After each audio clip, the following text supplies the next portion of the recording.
Hey everybody, Johnny Disc Golf here again with another off-season interview.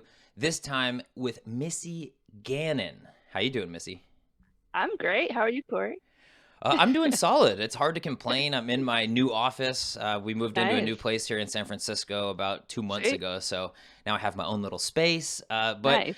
how's life been the last couple weeks? You kind of ended the season on a high note. Yeah, it's been busy. It's been a lot more meetings than I anticipated.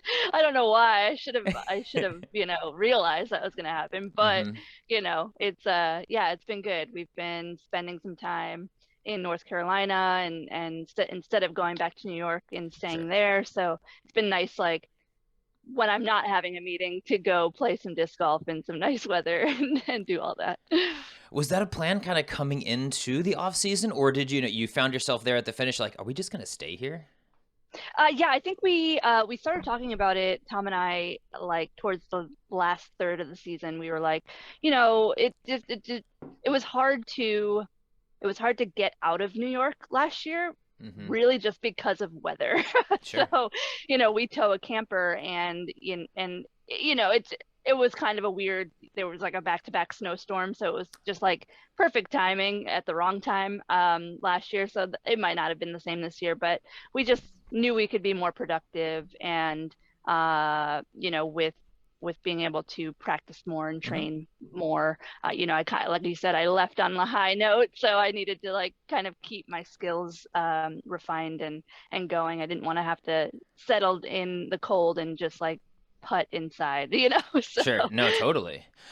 Are you yeah. finding that there's other? It seems like there's a lot of people that are hanging out in Charlotte this off season. Whether it's like kind of taking a trip there for a little while, or just like Kevin Jones just bought a house out there. I know Yeah, Yuli's thinking about like relocating out there.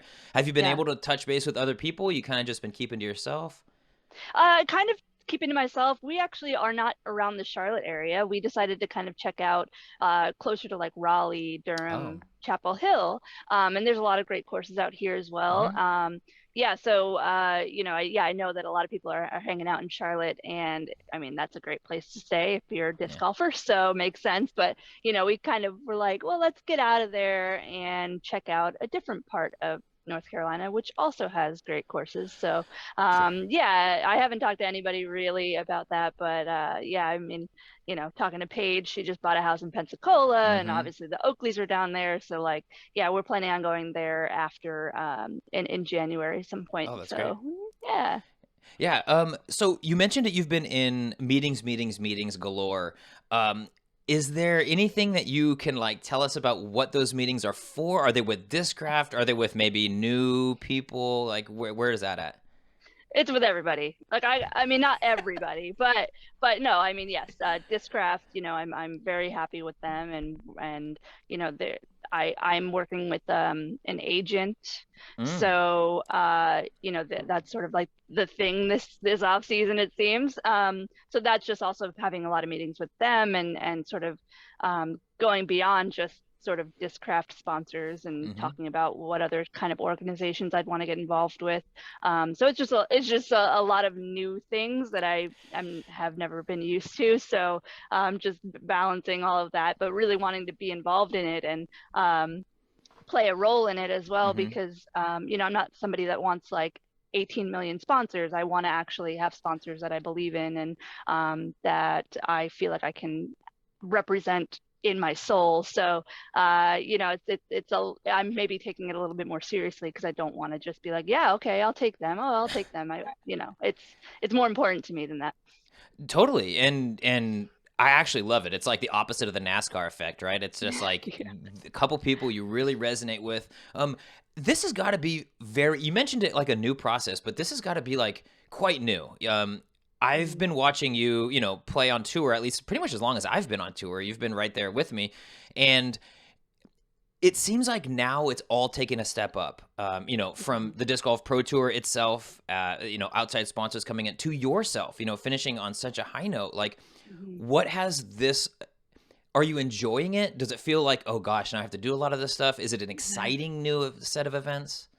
It's really exciting, and I mean, part part of me feels a little bit like I have these new obligations, and I think it's self-inflicted, honestly. Like I feel like I have all of these things I need to do, but in reality, I just, I'm okay. It's okay for me to soak it in, take some Hmm. time, and but also capitalize on it as well. I mean, I would be stupid not to. So, yeah, I think it's a lot of everything. I'm trying to stay, positive and not Hmm. feel like overwhelmed by it all. But it's a good thing. It's a good thing. I think, it's something, again, like you said, I haven't really felt before, and it feels good. And I almost felt like I didn't realize it as much as other people did, and that's a Hmm. really hard thing, because I feel like I'm a pretty humble person, and I'm just very grateful for everything that's happened, but it's hard for me to kind of really understand the gravity of it all. And I the other people that I'm working with or talking to are just like, do you realize, like, who you are and what you've done? And I'm like, I guess, I don't know. I'm Missy Gannon. I don't know. I love it. Sure. So Uh, it's been crazy. yeah, and actually, what comes to mind when you're saying that is, I really noticed the difference in you and Nathan Queen when you won the tour championship. You had all your friends running down there with champagne, and it was almost like, whoa, what are you guys all doing here? Like, oh, you love it, but you're almost like, champagne. Whereas Yeah. Nathan Queen was Yeah. just sitting there like, letting it Yeah. Yeah. bathe over him. Are we gonna see the locked in, confident, I am the number one player in the world, Missy Gannon, or are you gonna kind of keep that humble, smiles all the time energy?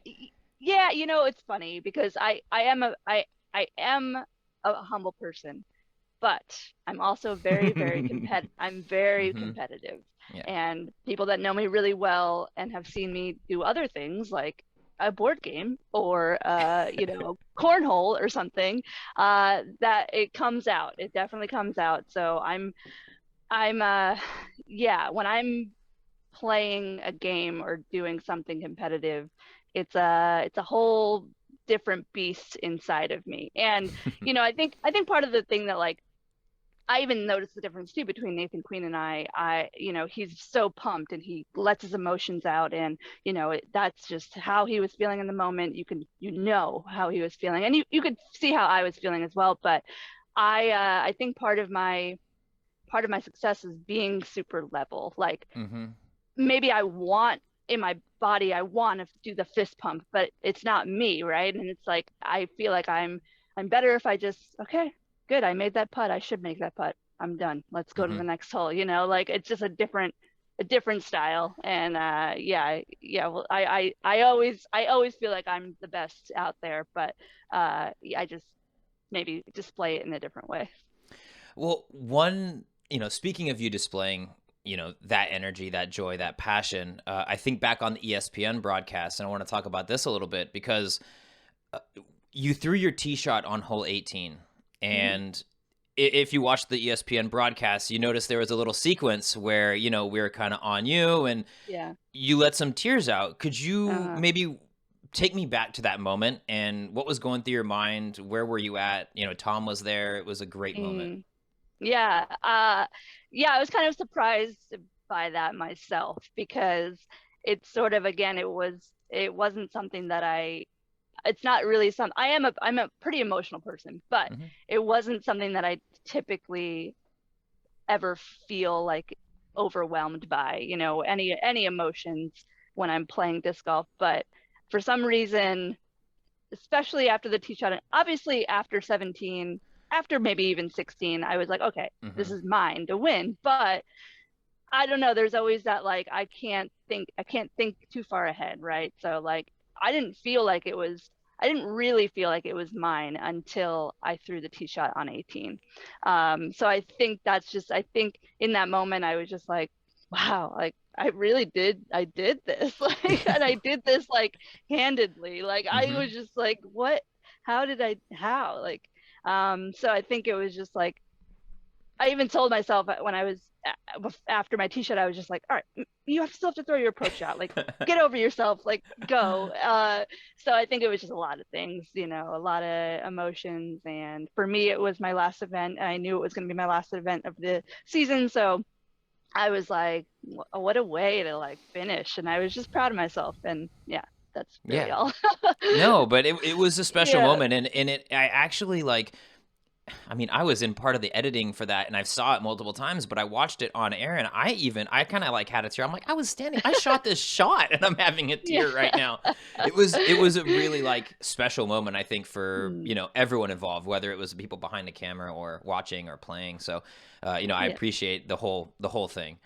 Let's talk about that ESPN show a little bit. Did you have a chance to watch it, and if so, like, Oh did yeah. you watch it with people? What did it feel? Kind of. I mean, you back home, it's like you turn on channel 28. That's ESPN2. Like that's Right. us. Right. Yeah, I was able to watch it here with Tom, but you know, our families were watching it back in New York, so it was kind of like we were all watching it together. But Hmm. yeah, it was Tom and I just sort of, you know, we have this projector and we projected it on the big Oh, screen, and yeah, it was really cool. And you know, to get some text messages during it, and family saying like, wow, like that was so cool. And you know, it was a really cool thing. And you know, I thought it was really well done. And it was, you know, any time that we can get on a yeah. network like that is so cool. And the fact that I was you know, a big part of it is even more amazing. So yeah, it was a really cool moment. It was cool to relive it because I almost forgot about it. Not really, but you know, like it was, there's Hmm. so much going on now that it's like it was cool to like take a second and relive it a little bit.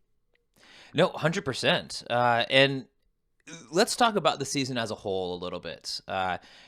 Some of the voting or some of the Pro Tours media has been towards voting for the Elaine King Player of the Year. Mm-hmm. And how do you feel like you stack up against the field in that particular question? Because, you know, inarguably, if it was like a second half of the year award, Mm-hmm. it's hard to not to argue for you in that case. But how do you feel like you stack up against the rest of the field in that one?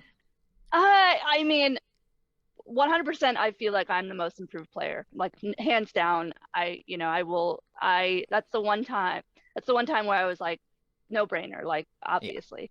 Um, and you know, then I started seeing my name kind of in the mix for player of the year, and I was like, okay, like it took me a minute because I had to kind of rethink about the entire year. And Hmm. you know, are we just talking the pro tour? Are we talking the entire season? So there's a little bit of like ambiguity there. So it's hard to know how I really feel about myself being a contender Hmm. for most value, or for, you know, player of the year. But you know, when I think about it, um, in my mind, like the throw pink event was a major. I know that it wasn't labeled a I major, was but gonna say it, but yeah. almost everybody that I've spoken to has either really feels in their heart that it's a major, or they honestly didn't have any idea that it wasn't a major. So like most people are like, you're a major winner, and I'm like, well, Well, technically two big wins, but no majors. right, Yeah. right. And you know, some can argue that the throw pink and the, you know, pro tour championships are the biggest events of the year. So regardless of what their status is or PDGA level is. So you know, it depends. It kind of depends on how you think about it. I think there are a lot of people that are going to be like, you know, if you think about the 2021 season, who's one of the first names that pops in your head? Probably mine. And whether or Hmm. not that is because I'm most recently been in the spotlight. Uh, oh well, you know, Yeah, it well, pays to win at the end, just baby. yeah, like sorry everybody. But yeah, I mean, who knows? I mean, I think that I think that I would deserve it even if Yeah. other people don't. I don't know. It's when everybody else started kind of faltering, I had my second wind and I was like, see ya, you know. Yep. So um yeah, I so love you're this. No, I seeing a little love bit of the this. competitiveness here I down love this. the I love this. so yeah, you know, obviously, um my fans are super supportive. I think that, you know, I only hope that I'm being portrayed as the person that I want to be portrayed as, which is just Yeah. like I'm down to earth.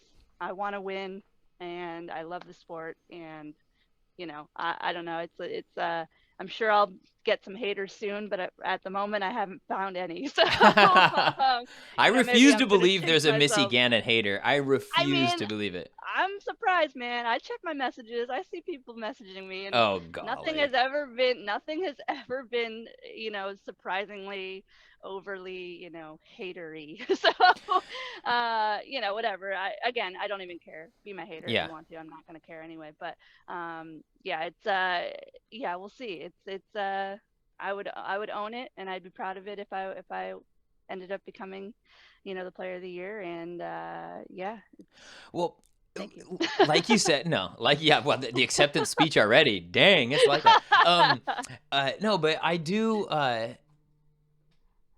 You mentioned that you're objectively the most improved player in your eyes. Obviously, there is a vote to happen. There's the public voting. There's the media voting. I think Yeah, at this point, I can't even reveal who I voted for any of these awards till it actually comes out. But right. I think there's a great case to make, yourself the most improved player. I would almost go like the last 3 years in a row, you might have been the most improved player just Right. because, just the growth that you have. And I look behind you and I see that plaque on the wall, and I know that wasn't by accident. You're having these negotiating meetings. You're like, excuse me. Yeah. Um, what was you've really grown from a competitive open FPO player to like one of the more dominant like forces. And what would you attribute that to? Like, did you feel like it was like one day you almost had like 20 extra feet in your drive? Do you feel like it was a slow push where you've just been grinding for years and this is the result? Like, how did you get here? I think it was a culmination of things. Comfort on tour. I mean, that's a whole Yeah. whole different animal. Finally feeling like, I figured out the touring part of it all. Um, and now I can really just focus on, you know, the task at hand, and that's just every single round, every shot, my practice. And um, so I think that part of it is a big deal. Just being comfortable on tour. Mm-hmm. And then, I think that my confidence is just so high right now. And I had some problems during the year this year that I was just like, what's happening? Like, I don't even feel, specifically, it was the West Coast. Really, only two events that I felt like I don't even know who I am. Like, Yeah. I don't know what I'm doing out here.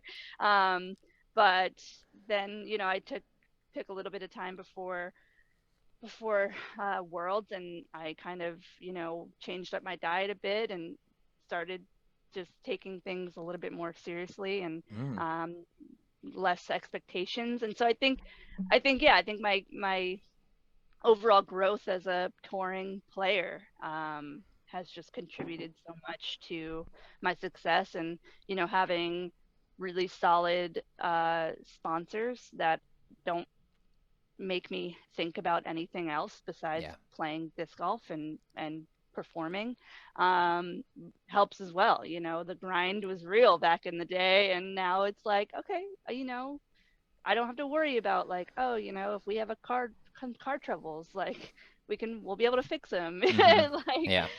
so yeah, a lot of different things. It'll be interesting to see some of the European players maybe come out here a little bit longer. I think that it's going to be a bit of a wake up call. Yeah. And just Glad you said it because I was going there next. totally. I mean, there's a lot of hype around Kristen coming over, which we're all so excited about. But I think it's going to be interesting to see how maybe a longer tour kind of, she made a huge splash over just a few events, and we'll see how it all goes down when it's a much longer tour. Potentially, Yeah. I actually don't know her plans, but it sounded like she's going to tour a little bit more. So. So, same topic, and I was going to go there, either way, but how do you respond to the idea that, I would say there's at least three women that will be here for the majority of next year that are legit top six FPO players in the world, and Mhm. that's just what I know of. I'm confident there's going to be a few more players that come over and are competitive.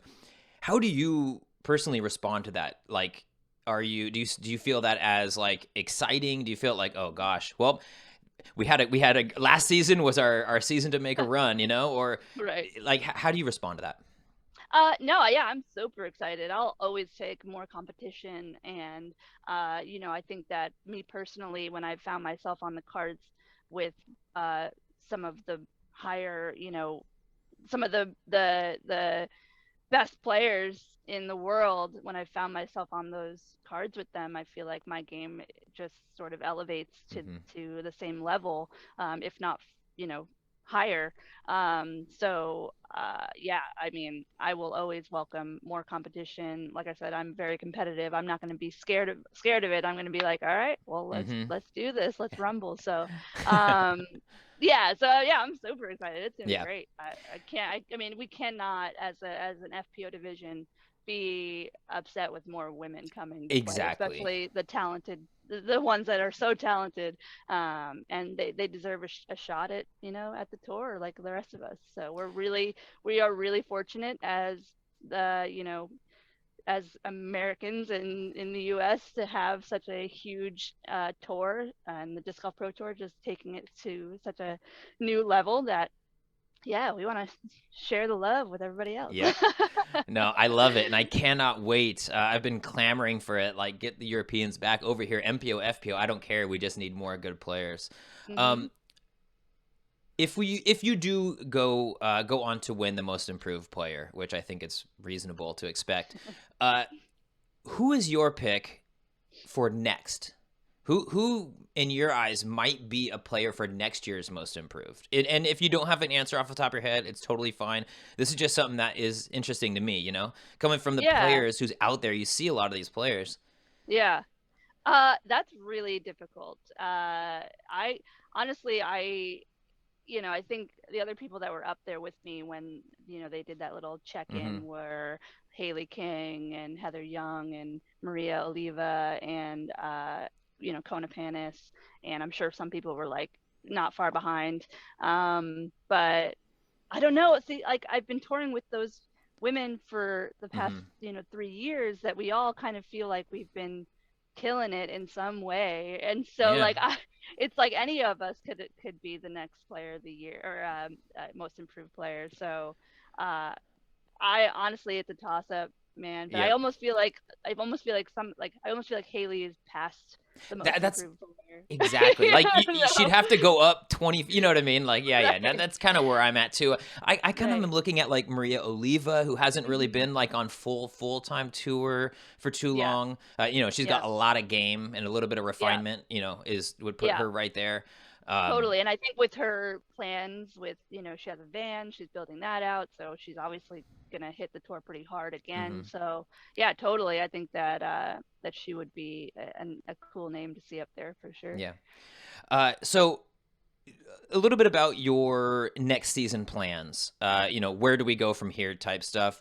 Do you have Do you have like a firm schedule already lined up? Are you like booking Airbnbs and camp reservations already, or are Mhm. you just kind of taking it like as we go? Where are you at with next year's planning? Gosh, you just reminded me that's something that's on the list. Yeah, I mean, I think that definitely booking campgrounds is something that we try to do as soon as possible, Hmm. which is on our list of things that we need to do like now. So I think that's top of mind, and yeah, definitely plans are definitely starting right now. And then even just thinking about like specific events and what worked last year, what didn't work, how are we going to change it, in terms of either accommodations or Hmm. anything. There's so many different things, but now that I really feel like, and it's funny to think about it, but I really feel like this last year 2021 was like our first real full full tour, because I think when I came out in 2018, obviously that was only 6 months worth, and then a full year in 2019, but we skipped like the California events. Because we had no money, basically. Classic disc golf.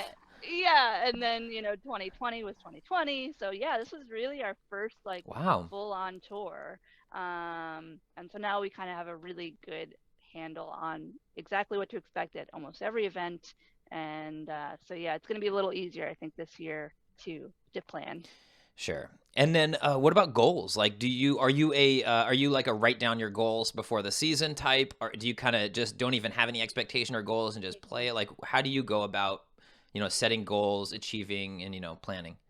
Yeah, I don't typically have very many goals. My only goal for last year was to win an elite event. Check. Yeah. And so like, yeah, I think I'm trying to keep my expectations, chill, because obviously coming off of 2021, I've sort of put myself in a whole new like bracket, and I just want to continue that same thing, but not feel like, first event I gotta go win Las Vegas Challenge. Sure. Like, no, I mean, I have to just have a game plan, execute it, and things will be good if I do all that. So yeah, just keeping my expectations, really no expectations, and just play, just do my thing. Yeah, just win most improved player every year and you'll be fine, right? Yeah, I think people might be a little side-eyeing that a little bit if I did. Hey, if you go out and dominate, there's always room to grow, right? True, it's true. Hey, world champion. There you go. Yeah, Emporia is waiting for you. Oh gosh. Sorry. Yeah, no, I know. We're not going to go there. I just never feel super confident there. That's the only reason why. No, I know. I feel the same way. Listen, between you, me, and everyone watching, the fact that like if this is my career, I'm going to be in Emporia, Kansas every year for the rest of my life. Like, oh my gosh. Peoria the same way. If not once, then twice. Twice this next year. Ay. All right. Well, hey, I've got a few things to do, and I know you got busy. I'm sure you have wall-to-wall meetings all day today. But I want to give you one more. Oh gosh. Well, I want to give you a chance to give any shout-outs, thank anybody, talk to the people at large here. This is your time. Yeah. No, thank you to everybody that's been helping me throughout this off season. It's been different and crazy, but all good things. And thank you to all my sponsors, all my prospective sponsors, and just everybody that has ever supported me and has been not a hater. So thank you guys for just in me and sticking behind me, and more things to come. I'm excited, and obviously Tom has been just amazing, and it's gonna be a good year. I feel it already. Yeah, I'm feeling it too. I'm super excited to get started. Shouts to all the non-haters out there. But haters, hey, haters too. One. At least they're clicking, right? Yeah, I need somebody to like put me back in my place, maybe. Oh God, please no. If you're hating Missy, you got bigger problems than disc golf. But Missy, that's all I have. It's all I have for us right now. I'm gonna end it right there. But if you at home would like coverage of all things disc golf, make sure to subscribe to my YouTube channel.